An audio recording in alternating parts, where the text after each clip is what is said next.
Muted. Slide. This is another screenshot again of the same opening page, but there's a little join us link down there. If you click on there, that is the Farm to School Farm to School listserv link, and if you join up for that, anytime I have something that has changed or an addition or a revision or a frequently asked question update, I will send out a little notice there. So that's our preferred way for communication, is this listserv and just the main website page. So please keep that in mind. Okay, this grant that we're going to be talking about is going to be for the rest of this school year, which will happen by the time we announce the awards. It'll be March 11th, more on that later, but the rest of the school year, so it'll be the spring as well as next school year. So it's really just a little bit over 1 year because we got started late in this. We plan to offer this just in one chunk. We're not doing different phases or anything this year because we're so far into the game. Okay. Today's agenda, we're going to do an overview. Some of you might be familiar with our past grant, and this is distinctly different. So we're going to go over changes from previous years. We're going to go over our application process and timeline. The requirements for the application, reimbursement process and requirements, and any reporting, and then we'll have a questions segment. Okay, so this came about from Senate Bill 501. It directs Oregon Department of Education to award grants to Oregon school districts, nonprofit organizations, commodity commissions and councils to assist in paying the costs they incur in providing food-based, agriculture-based, and garden-based educational activities in a school district. So why is this different from last time? I need to just do a 1 minute history of this. So this started out in 2012 with what we called House Bill 2800. It was a small grant for $200,000 for purchasing Oregon grown and Oregon processed food, 80% of that of $200, and the other 20% was for this educational piece. The last biennium, which was 2013, 2015, we just finished last school year, we had that increase to $1.2 million. And again, 80% for purchasing Oregon food and 20% for this educational opportunity. The whole thing was a competitive grant. Okay,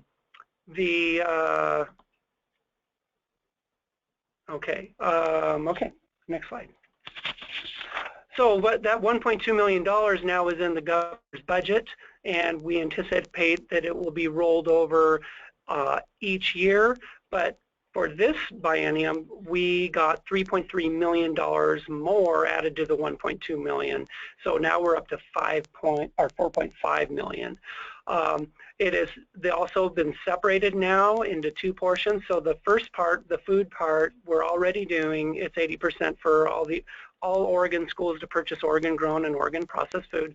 And this part we're talking about today is only for, it's for a competitive grant for food, ag, and garden-based educational opportunities. So yeah, so the purpose of today is only the competitive educational portion of the grant. If you're trying to do the math on the $4.5 million, it comes out to about $882,000 for this spring and next school year for competitive grants. Ranging between $2,000 and $100,000 for the recipient. So for the grant application process, what you need to do is you need to find out how it is going on. So we suggest attend a training webinar, and you're doing that now. If you forget about it, this will be on the website probably by tomorrow. A recorded version of this for the rest of the application process, or even longer. So it'll be on the website. But basically, you'll have to fill out an application and submit a budget worksheet and a budget narrative. Will be the 3 items that you'll need to do. If the applicant is successful, an email will be sent to that applicant, including the award amount, and it'll have links to our website again, where you can get the agreement letter to be signed and returned to the Department of Education. And there's an Excel claim reimbursement form, EGM's information and instructions. I'm going to get into that later. EGMS is an electronic grant management system. It's what we use to manage funds with the Department of Education. So, and the claim process, the specific claim process, I'll talk about that a little bit more too. But once the agreement letter is signed and returned to the Department of Education, if you're been awarded a letter, you can begin utilizing the funds. So for the timeline, tomorrow is Friday, January 15th. That's when this recorded webinar should be posted on the website. And just it normally takes just a little bit of time, and we're just, in case there's a little snafu or our workload, it should be. We haven't had a problem in doing this yet. And then we're going to repeat this performance with another live webinar, a separate webinar. It won't be the same one. We will be back in the chair here next Wednesday, January 20th, and that might be a good opportunity if you have other questions that after you've done this to come back then. So 9:30 in the morning on next Wednesday, we will do another webinar.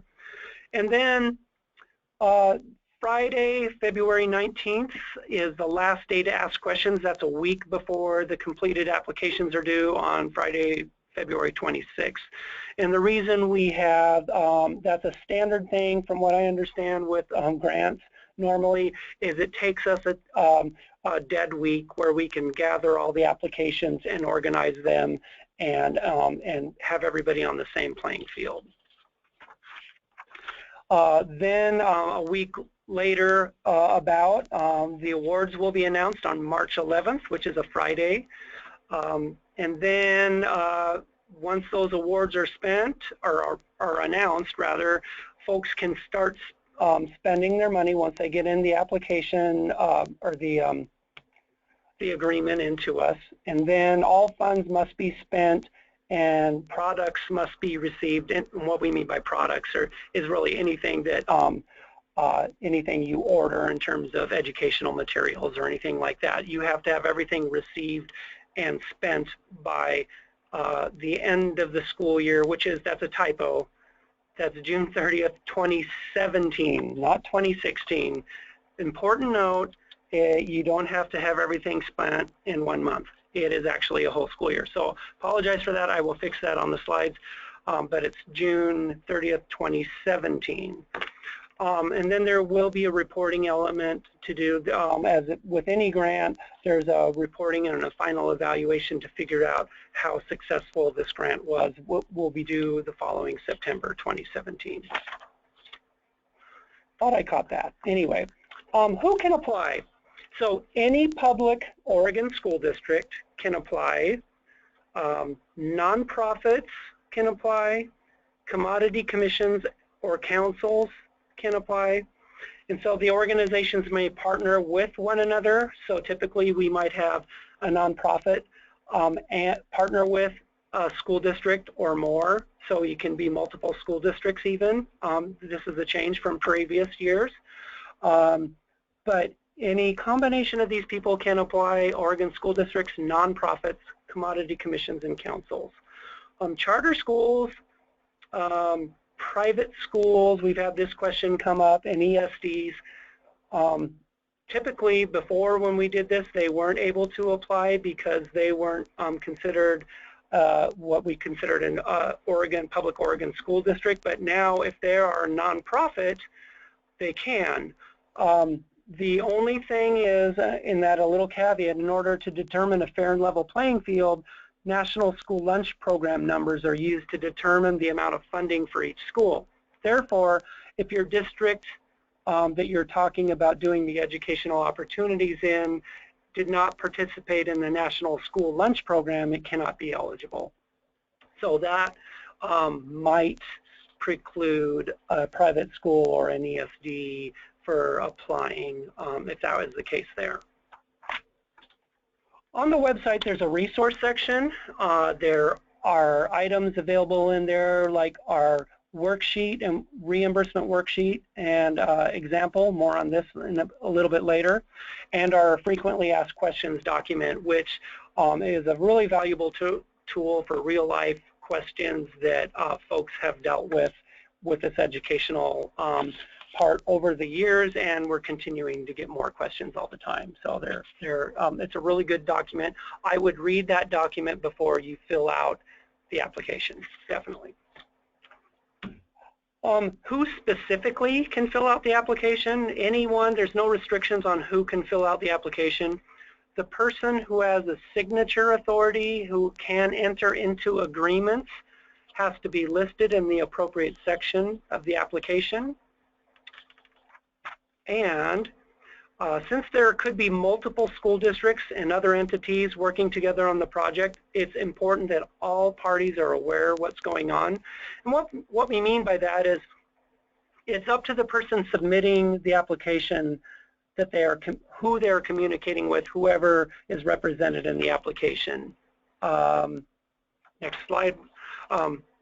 To further demonstrate this, does everybody know who, that if you're naming a school district that you're working with on this application, does everybody know that you're saying we're going to work with food service personnel? Do they know about it? Do the principals, superintendents, business managers know? And if a department or specific entity is proposed, they should be in the loop. For an example, we had an applicant once who filled out an application and they ended up receiving an award, but then that person promptly left their position and everyone listed in their proposal weren't really informed of the award. We, Department of Education, won't have time. It's not reasonable for us to double check on this, so we're going to take it on good faith that if you list somebody, that they're going to be in the loop and informed. So, but this is really important. We just want everybody who's involved in this to be in the loop. So if you're thinking of applying for this, you need to have those conversations with the appropriate people. So getting your money. This is a reimbursement grant. However, and this is a new thing that has just developed very recently, but we've made it able for you, the applicant, the successful awardee, that they can request 25% of the award in the form of an advance. We've heard that some folks like nonprofits or commodity commissions, might be operating on a shoestring budget and might not be able to do this, so this might be able to help them. There's an opportunity for you to get a 25% advance. The award notification, if you're successful, will have instructions on how to obtain this advance if you want it. You don't have to get an advance by all means. It's not an automatic thing for everyone, but it's there for you if you need it. If you do get an advance, you'll have to provide documentation of all items that were purchased with those funds for the advance. So after the 25% advance is spent, the rest of the award converts to the regular reimbursement model that we normally do. So typically for reimbursement, what happens is the grantee fills in items on an Excel worksheet. They submit the Excel worksheet to the Department of Education, and normally that person would be me, Rick Sherman.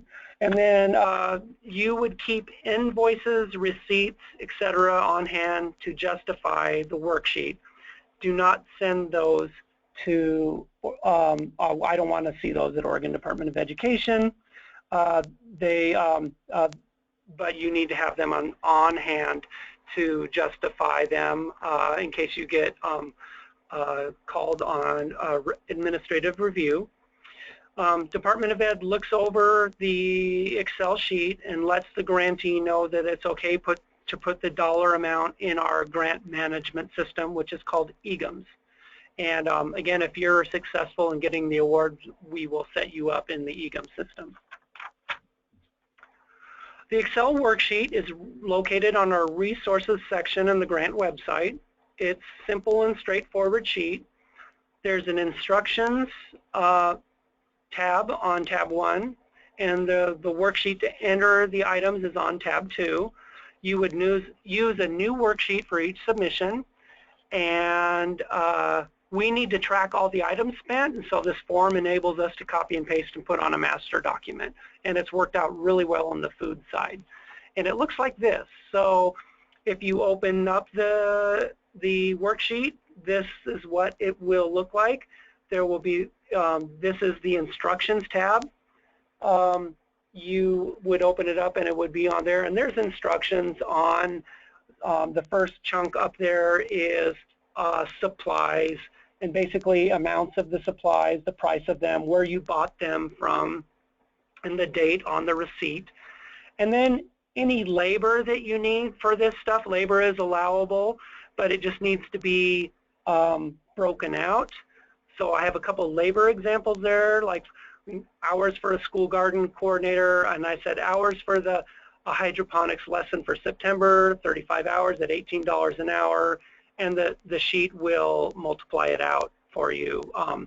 And also benefits, you know, anything like that needs to be broken out, anything like taxes or benefits, as well as just raw labor.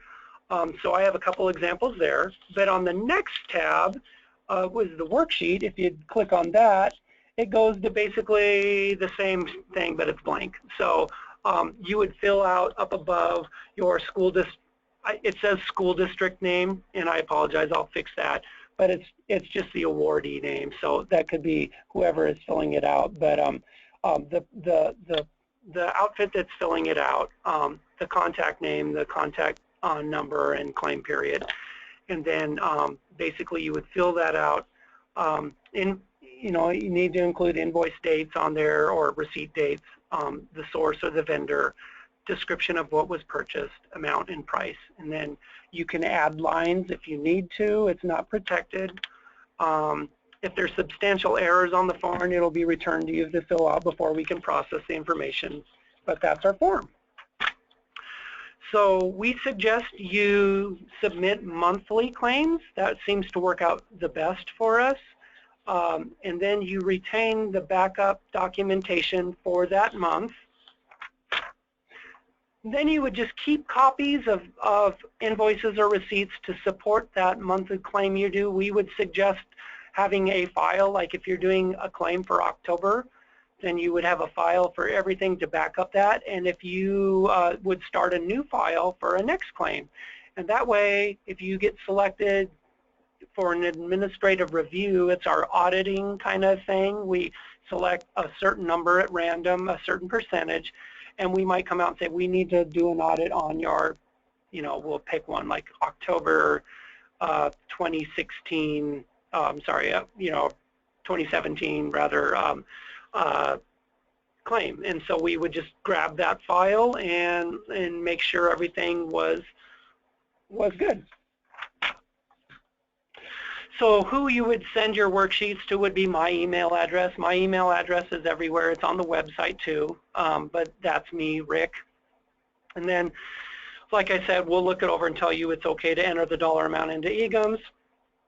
And then Department of Ed, and that's typically me, when I receive this and process this, I will give you your year-to-date balance, like you have this much left to spend for your award. Again, random, I already said this, I don't need to go over really in depth again, but there's a randomly selected desk audit, and we'll select one claim to verify. When we do that, you could, there's an option, I don't have to actually drive out to every single school. You could copy and scan the invoices and email them to me in one packet. That seems to work really well, and I'll do a desk audit. We have something called adequate process. We need to make sure that all these funds are spent. We have to go back to the legislature at the end of this and to justify and hopefully continue to get funding for this grant.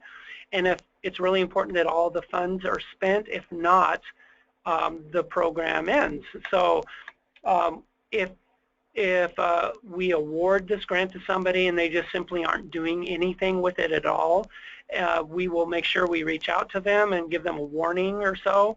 But at some point, if no progress is being made and no funds are being spent, then we would take the money away and redistribute that to other entities.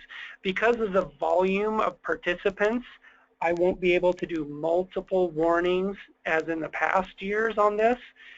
In the past years, I had 9 the first year and 22. This year I have, for instance, 131 on the food side, and I don't know how many we'll have for this portion of the competitive grant, but because of that volume, it's written clearly in the RFA that you won't get very many warnings. We will reach out to you, but we have the right to take it back if nothing is being done with it. So, reporting, there is a template for reports to be sent to the districts that receive the grant during the announcement process.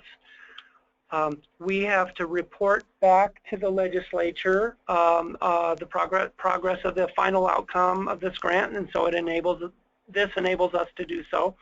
The final report due will be at the beginning of the September 30, 2017.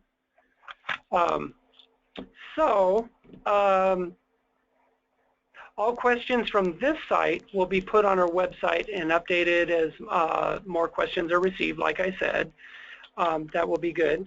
At this time, I've ran through this super fast. I haven't seen any comments from Amy that I've seen of, but I wanted to kick it over to Amy, my counterpart, to say hello to everybody. And she was involved in developing this for the last few hundred hours. Amy, is there anything that I forgot in here? And I'd like you to say hi to anybody, and you could fill in any questions that I forgot.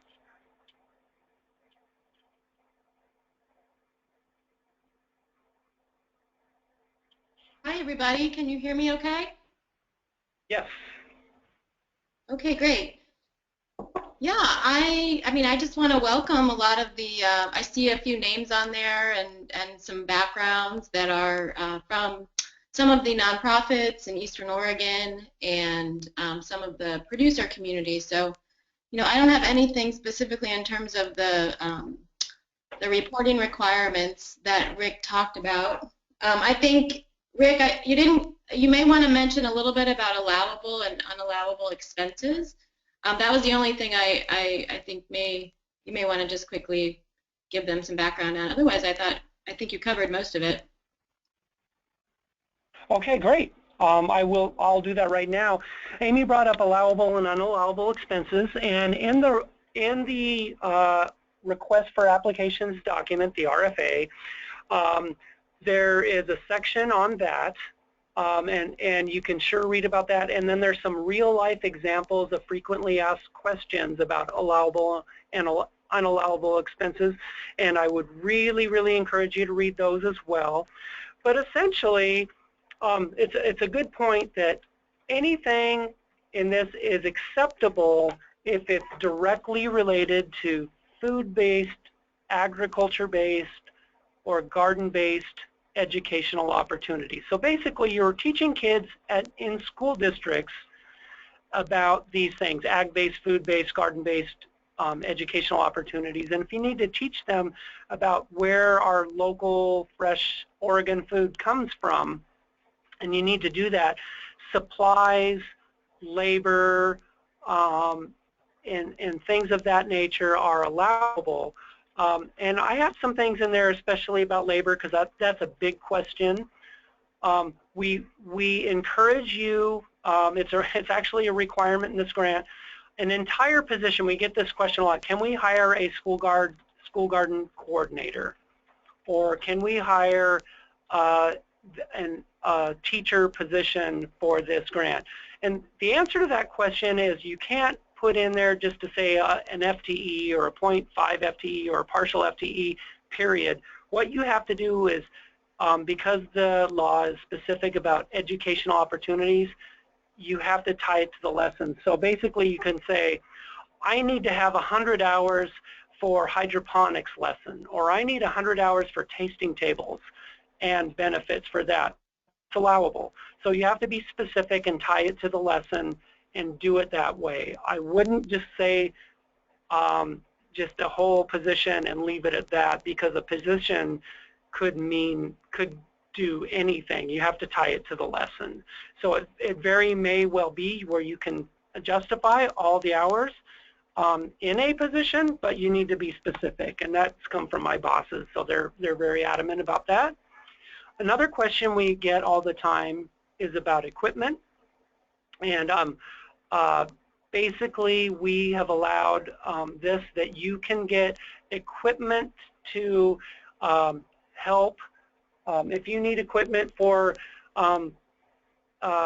lessons in the garden and you need to buy small wares like shovels and trowels. That is a allowable expense. If you need to do a garden-based education lesson where you're teaching students how to prepare food and you want to buy a Roboku or a mandolin, that's okay. What we want to do is make sure the equipment is portable and it's not a capital expense. We get a lot of questions about greenhouses and things like that. A lot of greenhouses can be disassembled and moved and taken away.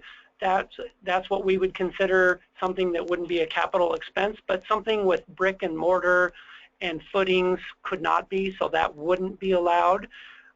Same thing for coolers and things like that. As long as you can move them and they're portable and you can disassemble them and move them, then it would be allowable, an allowable expense. So we get, those are the two biggest questions we get for allowable, unallowable, is labor and equipment. But there's more examples in our frequently asked questions document, I'm sure, so please read that. Thanks, Rick. So at this time we have a few questions, and you were just touching base on the allowable and unallowable, which this question you answered, but I just want to make sure that we ask it specifically for the audience. Is, may we purchase items such as sinks and dishwashers needed for food prep for educational purposes? Yeah, that's a good question too. Now, like, you know, and that it gets into that little bit of a gray area. But if I were to do one like a sink that is attached to a wall inside a cafeteria that's permanent, that wouldn't be allowable because that's more of a capital cost. But I've seen other people that purchase, like on Craigslist, a sink that you put outside that's hooked up to a hose that you could do prep. And that's certainly mobile, and you can move that around to the garden or whatever, and that would certainly be considered very portable. That would be a really good example of something that would be allowable, but something that is actually attached to a wall and stuff like that wouldn't be.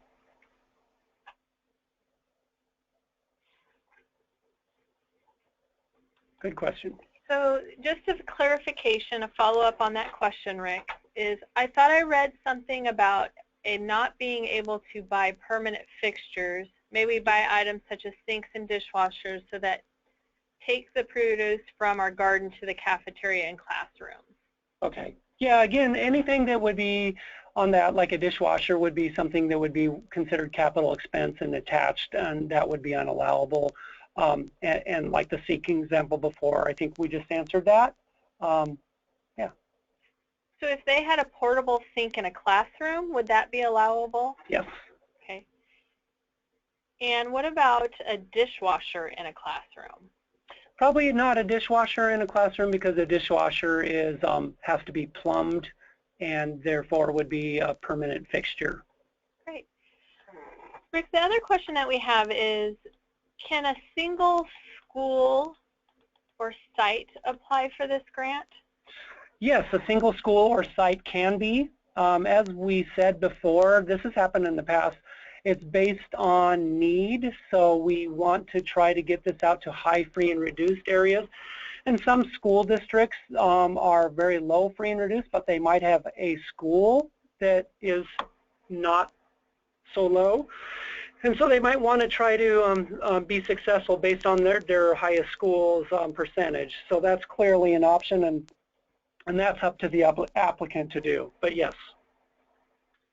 And the next question that we have is it okay to operate or apply through a nonprofit fiscal sponsor? Well, a nonprofit sponsor is certainly can do this. I don't know if I've heard about a nonprofit fiscal sponsor specifically, but if they're a nonprofit, a school district, or a commodity commission or council can apply, or any combination of those. So yeah, I would think that would be fine. Great.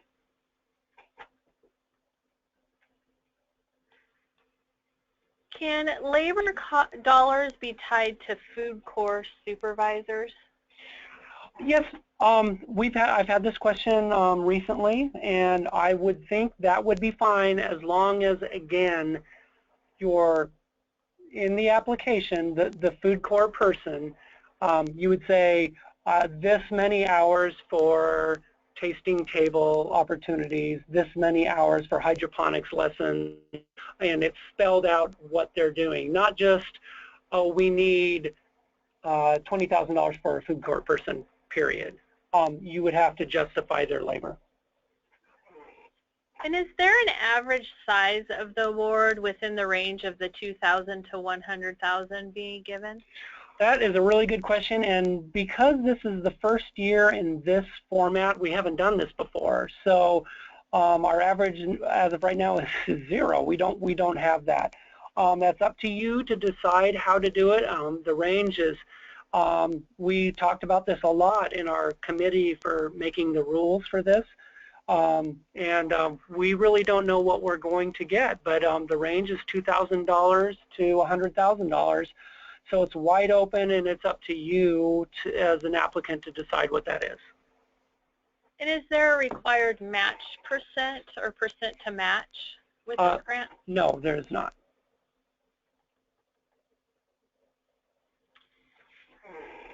Is it expected that educational lessons start this spring, say April, May, June, or can the spring months be used for hiring, planning, coordinating, curriculum development for lessons and the full school year of 16-17? Yeah, I think as long as you would say have it spelled out in your application, that would be a good way so we would know about that. When I talked about, you know, we really want you to spend this money, and if you're not spending it, we're going to take it away. I mean, this would be a good example of you saying, here's our plan. So have a good plan, put it in. We want to have very well thought up, and that's a requirement of the grant. It's one of the things we judge on how well thought out your plan is. That would be certainly allowable. We talked about having different phases, like a planning phase versus an implementation phase, but we really don't have the time because we don't have both years of the biennium to do this. But so right now it's just this spring and next year, but you could certainly do that. That would be okay to do.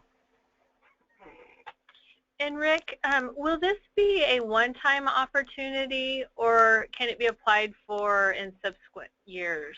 That also is a good question. We think so. As I said in way back when we first started this, we had $1.2 million to start this out, and that's in the governor's budget for every year. So whatever, I don't have a calculator on me, but the 20% of 1.2 million would be available every year. Now we had 3.3 million added to this year, bringing us up to 4.5 million, and so 20% of that number was where we get to just under $900,000. But that extra added cash was just a one-time shot in the arm kind of thing. And so after that is done, we go back to $1.2 million every biennium, unless we get more money. Now we certainly are going to add, we would like to get more money, and I'm sure folks will go to the legislature asking about that. But as of right now, it's just $1.2 million. We anticipate that it will continue to be rolled over in the governor's budget. What I understand, the only way that will be taken away is if there's a round of budget cuts. So Rick, does this grant have to reach a single school district? And how about resources available for multiple school districts, such as curriculum and resources? Well, we certainly have curriculum and resources available on our website in the curricula tab on our Farm to School webpage. But no, this is available for single school districts, this award, as well as multiple school districts if folks are partnering with each other. And that's up to you how you want to frame that and apply for it. Can these funds be used for the match required to host a Food Corps member? Yes, as long as, again, you do, I would say, we've said all along, as long as you're tying to an educational lesson. So I would just say then if you have a match for a school, a Food Corps person, just thinking off the top of my head for this one, if you have 80% of their position doing educational lessons, then you would have to justify 80% of their fee for them would be an allowable expense because that's tied to that, tied to the lesson. So as long as you justify the costs in your application, then yes. And Rick, we have a request. Go ahead, Amy. Rick, this is Amy. So can I clarify that question about Food Corps? Sure.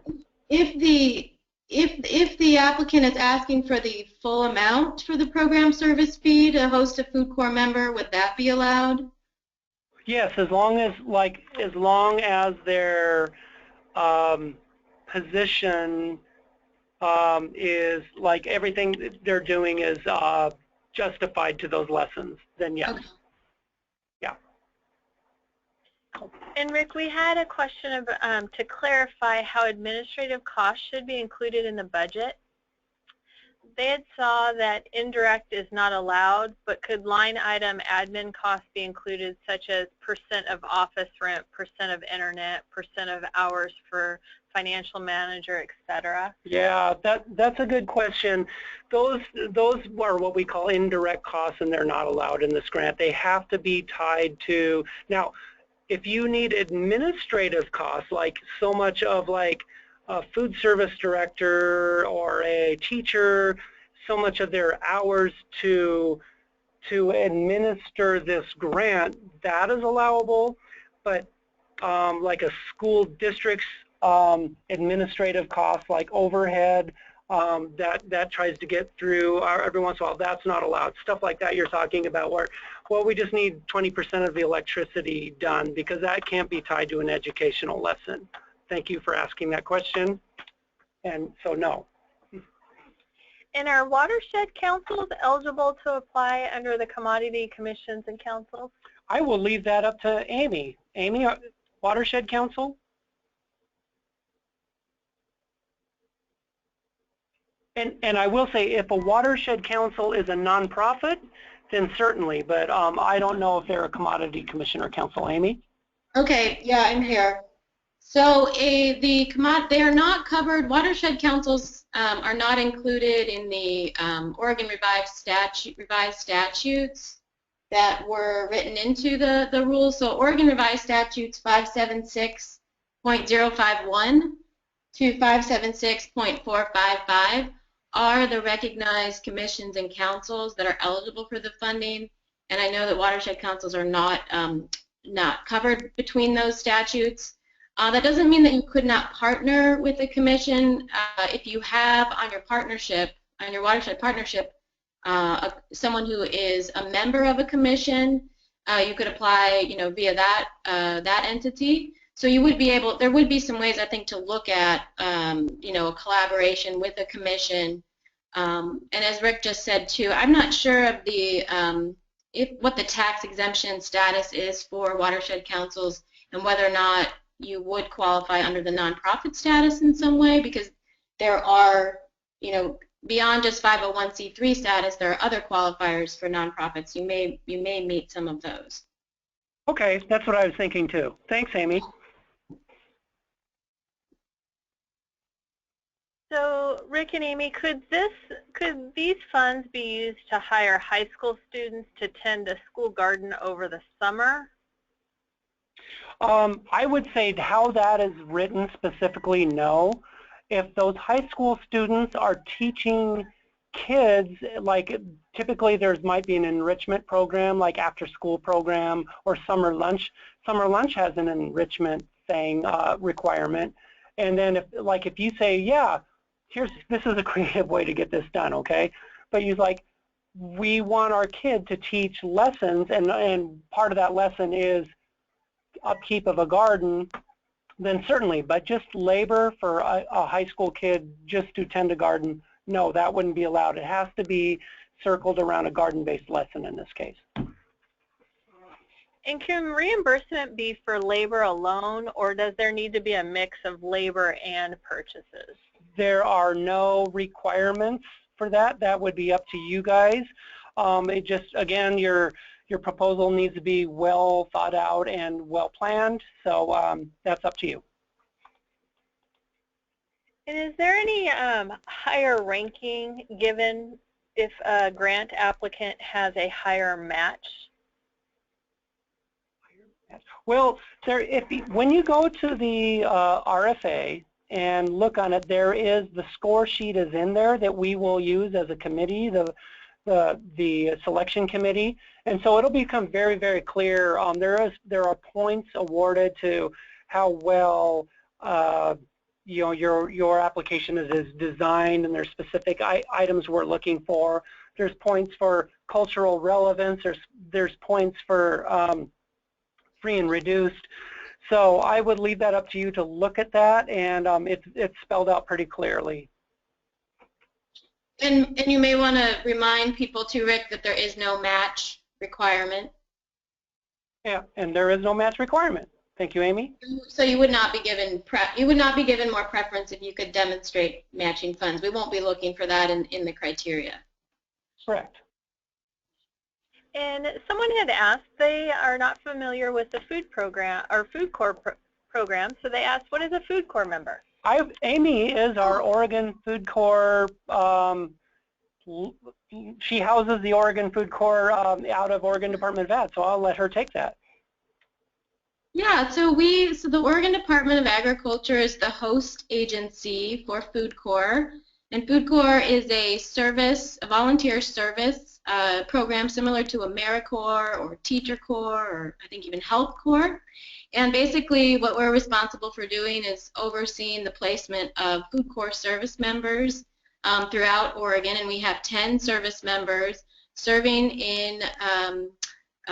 with mostly nonprofit organizations in schools up and down the Willamette Valley, and we have one coastal Food Corps service member and one out in Eastern Oregon. And a lot of what they do is they work within the school food environment to promote the consumption of local foods. They work on school garden projects. They do a lot of nutrition education and cooking classes. And we're currently expanding our Food Corps service sites in Oregon and taking applications for new sites that are interested in hosting a Food Corps service member. And some of the people on the call actually do currently have service members serving in their school communities. So if people are interested, you can contact me offline and I can send you more information about Food Corps. Like I said, we are going to be expanding service sites and be likely allocating at least one new service member to a site somewhere in Oregon where we don't already have a presence. So if you're interested in learning more about it, please contact me. I think my information's on the slides, but Rick can also give that out as well. Yeah, it is, and I sure will forward any questions to Amy. So we have a few more questions that have been submitted, and we have about 12 minutes left. So we'll go ahead and ask those questions. If you have any other questions, please use your chat feature in the lower right-hand side of your screen. Rick, the next question that we have is, how do we calculate grant administration dollars? Well, that's a good question. I think that's up to you as an applicant to figure out how you need to administer what you think is fair and reasonable. There are no, and Amy, you were with me on the development of this. I don't believe there were any restrictions on that as far as how much of like an administrator's labor would go into this, other than it just should be well, thought out. Amy, do you have anything on that? Yeah, I mean, we put, in the budget guidance document or the appendix for the budget detail and budget narrative, we do have I guess, restriction on how much of the total budget can be spent on direct administrative costs, which is no more than 10%. And really what we're looking for is that whatever costs those are that are tied to overseeing the project is that they are reasonable, and that you're able to demonstrate, you're basically able to demonstrate what they are and justify them that way. So that's, I mean, and that's sort of the guidance that we have for that. And that includes the labor and any supplies as well. Yeah, okay, thanks for the heads up on that. That it is cleared up in the budget, and that's, yeah, when you apply for that, that'll be in there very clearly. Thanks, Amy. And Rick, can you remind us where the score sheet is located and available? Yeah, on the grant website, when you go to the grant website and click on grants or funding opportunities from the Farm to School website, you'll go to the grant website rather. And then on the request for application, which is the RFA, it's spelled out both ways, you will see the, on the RFA, I forget what section it is, but it's on the table of contents. It will say the grant, I think it's attachment A, now that I think about it, but it's listed in there, and it's a couple page table, and it'll have it on there, and it's clearly marked as the score sheet. So it's on the RFA. And Rick, one of your requirements is % of free reduced lunches. Do you base that number off the school district or the individual school? And also, when do you take that %? Because a school district may have established a % in October and it changed in December. Right. Good question again. We, in the past years, we asked people to fill this out, and we didn't even really pay attention. We wanted to have everybody on the same playing field, and so we ran the numbers ourselves and told everybody. But this year, we said on the application that that's what we're looking for. We're looking for free and reduced numbers for the schools submitted. So it could be for your entire school district or just the schools you're submitting the application for, but it's very clearly, it says no action is necessary on your point. You just have to let us know if it's the entire school district or districts or the specific schools, and then ODE will run the report typically based on October 2015's numbers. That's we use at Child Nutrition Programs, we use October all the time because it's a very good full month. Everybody will be on the same page, and yes, we know numbers switch and flux a little bit, but that's typically the number ODE uses. So we'll use the most recent October data for this award, and we will run that. We'll run that program ourselves and assign the points based on what is applied, what schools are applying.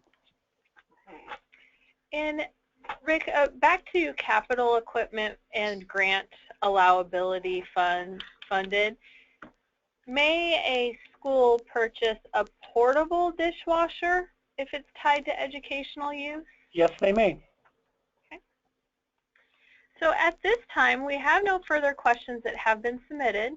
So we have a few minutes still left for our webinar time. So what I'll do is mute the line.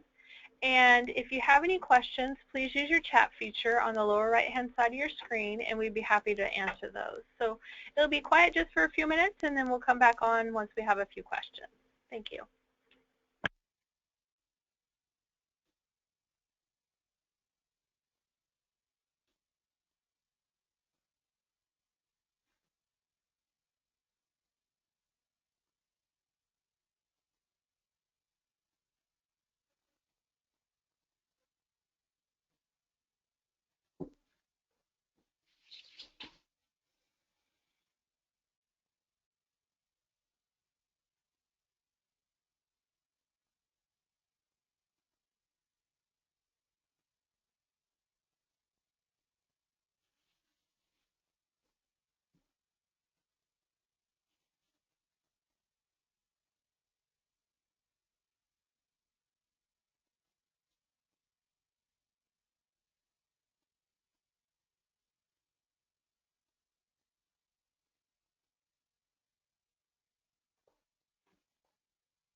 Thank you. So we have one question that's been submitted, and then we'll go ahead and wrap up for the day.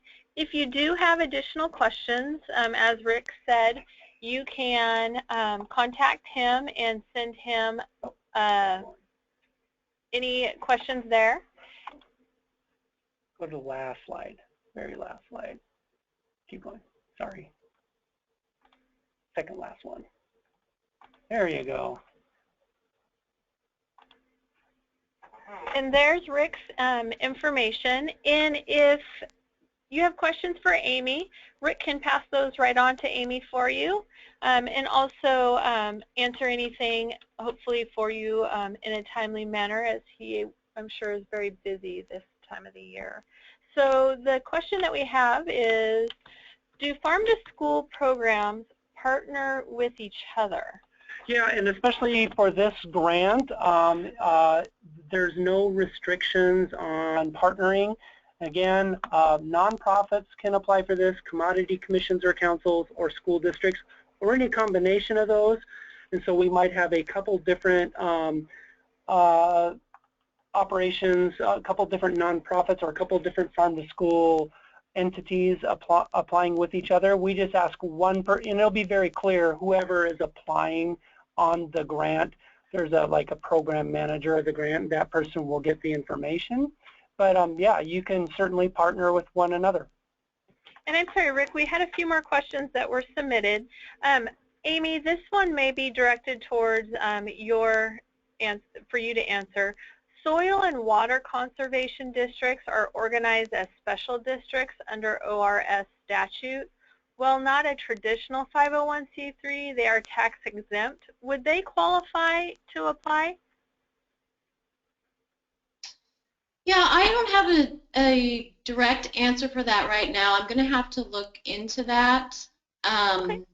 I need to look at the statute for watershed councils. So if the person, is that Christina Carwin? Yeah. If she can contact me and we can find that out together, I will look into that for her and get back to her. Great. And another question that has been submitted, as a nonprofit who is learning this new system, what is the likelihood of future funding providing we meet requirements with good standing? So I'm assuming the question is, if you apply to this and you're successful in getting it and we get funding again, would that give you a leg up? I mean, on future fundings, do you think if that's what you're asking? We haven't set up anything like that, but it's certainly any success that you have in this, if we've had past grantees that have a good track record of doing things, that does go quite a bit in, I think it was in the score sheet somewhere, past success, demonstrating past success. That's something that might help. But I would say newbies that have never done any done things before wouldn't necessarily preclude you from getting an award. It's just trying to prove that you are able to step up and provide this program through other examples, you know, of other things you've done and stuff too. So that was a kind of a wishy-washy way of not committing to an answer on that. I understand. I would just, you know, try to encourage you to have a very well thought out application.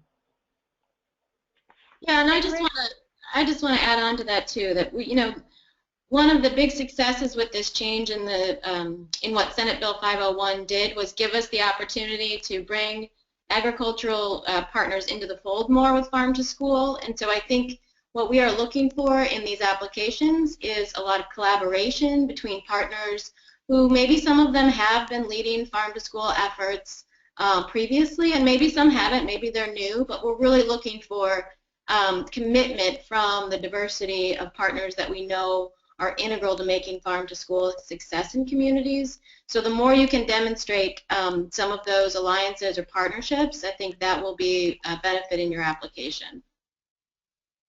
Thanks, Amy. There was a question too, just a clarification on Farm to School partnerships. They were referring to two separate farm-to-school applicants who want to stay connected as a regional connection. Okay. Yeah, there's no restrictions on that. So 2 farm-to-school participants. Again, one would probably have to be listed as the program manager, but let's say nonprofit A is going to be the, and I'm just thinking out loud here, but nonprofit A is going to be the program manager and running the show, but they are partnering with nonprofit B, who between the both entities are going to provide educational opportunities. That I would think that would be allowable. And is mileage in travel to schools an allowable cost? If they were going to a school to do an educational-based activity, can they claim that mileage?